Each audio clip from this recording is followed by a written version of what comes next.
Oggi la Voce delle Regioni ci porta a Padova, siamo sui campi del CS Plebiscito e vi mostriamo come è andato il Tennis Europe Junior Under 12. Italia e Belgio sono queste le nazioni che hanno fatto risuonare l'inno nella nona edizione del torneo internazionale Tennis Europe Under 12 città di Padova, svoltosi sui campi del centro sportivo Plebiscito. Un'edizione ancora una volta da incorniciare, chiusa con la vittoria nel maschile di Federico Bondioli del CT Zavaglia e di Sofia Costulas nel femminile, mamma belga, padre greco e talento da vendere. Ma è in discussione il risultato nella finale femminile, con la belga capace di imporsi sulla tedesca Carolina Kuhl per 6-3, 6-3. Noi Sofia l'avevamo incontrata all'inizio del suo torneo padovano, ma le sue idee erano già lì ben chiare. È molto divertente giocare con giocatrici che non sono solo del Belgio ma vengono anche da altre nazioni, quindi è molto divertente. From other countries and È molto carino, l'organizzazione è molto buona, quindi sì, è molto bello. E spero di giocare il mio tennis migliore, di giocare molto bene, sì, ho buone sensazioni. Non c'è dubbio che Sofia ci sia riuscita. Se il torneo femminile non ha riservato dunque sorprese, nel maschile invece Bondioli ha dovuto faticare un po' di più per domare l'ostico tedesco Lasse Portner, chiudendo per 6-4, 7-5 e bissando così il successo di singolo e doppio raggiunto nella prima tappa italiana del Tennis Europe Under 12 disputata a maglie. Siamo con Beatrice Barbiero, direttore del torneo. Diamo un po' i numeri, insomma, di questo torneo. Allora, questo torneo è sia maschile che femminile, appunto è internazionale, siamo alla nona edizione. Maschile e femminile vuol dire 32 giocatori in qualificazioni nel maschile, 32 nel femminile, 32 nel tabellone principale, 32 maschile e femminile e 16 coppie di doppio maschile e femminile. Quindi tanti giocatori, tantissime partite, tanto che nei primi giorni, nei primi turni abbiamo anche giocato 40 partite su 2 circoli diversi, quindi impegnativo.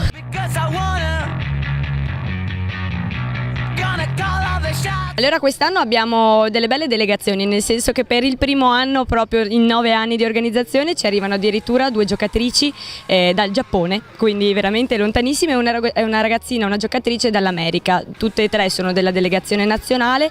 Oltre a loro abbiamo ovviamente sempre giocatori dell'est, quindi della Russia, dell'Ucraina, della Macedonia, e abbiamo degli sloveni e poi ovviamente la delegazione italiana, che è molto nutrita.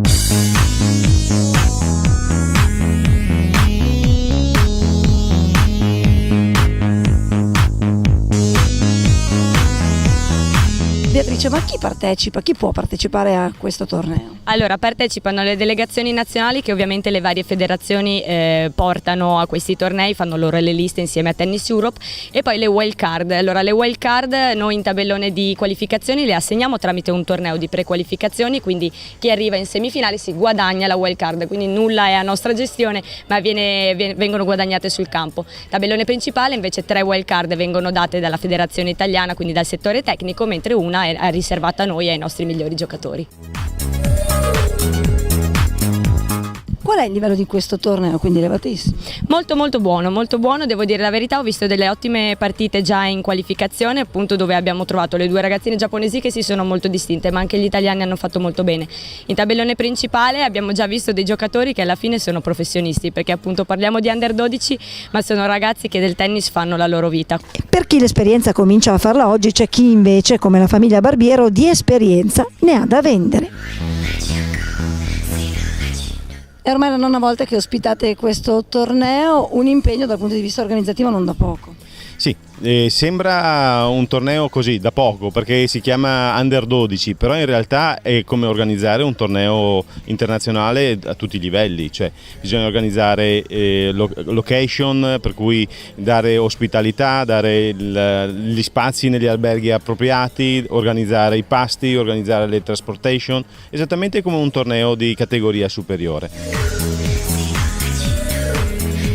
Sì, infatti c'è un player desk dotato di tutto quello che abitualmente si vede in qualunque torneo senior, definiamolo così. Esattamente, l'organizzazione a livello numerico è uguale. per cui dobbiamo dare l'assistenza a tutti i livelli. Anzi, è un pochino più difficile perché ci sono molte famiglie, molte mamme, molti papà che arrivano per la prima volta a tornei di questo tipo e non sanno nulla, sono agitati perché hanno i bambini piccoli e ogni tanto bisogna dargli anche avere la pazienza per tranquillizzarli e per dargli la giusta direzione, la giusta dimensione. Voi come 2001 Team però ormai siete non solo organizzati ma abituati a queste cose e potete soprattutto contare su impianti in grado di ospitare tutti i primi turni che sono impegnativi. Certo, fare le qualifiche con 64 giocatori in 2 giorni vuol dire avere a disposizione un certo numero di campi. Con il plebiscito e con il 2000 noi riusciamo a organizzare tranquillamente tutto quanto. E a proposito di giovani, il Team 2001, cui fa parte il plebiscito, ha scelto di aderire anche ad un'iniziativa benefica per far crescere il tennis anche nei paesi più svantaggiati. Abbiamo aderito a un'iniziativa di un'associazione sportiva benefica che si chiama Tennis for Africa, il cui presidente è Lorenzo Turchi. È un'iniziativa patrocinata sia dall'ATP che dal CONI. Il cui padrino è Kevin Anderson, è un giocatore professionista sudafricano, ex numero 10, e praticamente abbiamo aderito a questo progetto dove ospitiamo per un mese 2 ragazzi della Tanzania di 19 anni, in quanto i minori non possono uscire dall'Africa, e gli offriamo uno stage intensivo di tennis. Quella stessa ospitalità che hanno avuto modo di conoscere anche i giovanissimi talenti in gara al Tennis Europe. In arrivo da mezzo mondo per una settimana si sono sfidati sulla terra rossa padovana, mettendo alla prova le loro potenzialità e imparando a crescere come tennisti e prima ancora come persone. Marta, che esperienza è giocare questo torneo? È divertente, conosci nuove persone e ti diverti. Elettra, per te? Anche per me è un'esperienza molto divertente, soprattutto perché incontri un sacco di amici, persone, anche stranieri, quindi è bello anche conoscere insomma altre persone. E dimmi un po' che livello hai trovato difficile questo torneo? Sì, il livello comunque si è alzato come sempre perché tutti prima o poi miglioriamo e quindi ho trovato il livello abbastanza alto.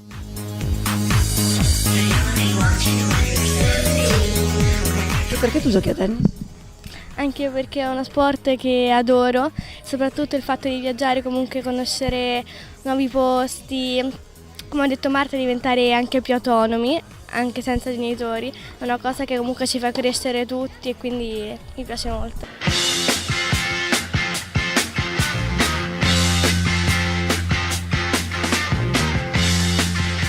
Se per i ragazzi esperienze come il Tennis Europe Under 12 sono un'occasione per confrontarsi con gli avversari e ancor più con il proprio talento, per i tecnici federali sono i tornei perfetti per verificare l'andamento del lavoro svolto dai ragazzi e dai loro club. È stato così anche per Alberto John Tirelli, cui abbiamo chiesto che torneo è stato quello di Padova. Noi riteniamo che sia un momento di confronto importante perché vengono a competere con persone o ragazze di pari età, di altre nazionalità e quindi hanno modo di capire tra virgolette dove sono all'interno di questo sistema, visto che non capita tutti i giorni di dormire fuori casa, di incontrare persone nuove, di competere con loro, di provare determinate emozioni importanti e magari anche in questi casi, in questi giorni difficili, non semplici da gestire, ma di fondamentale importanza per la crescita della persona più che dell'atleta.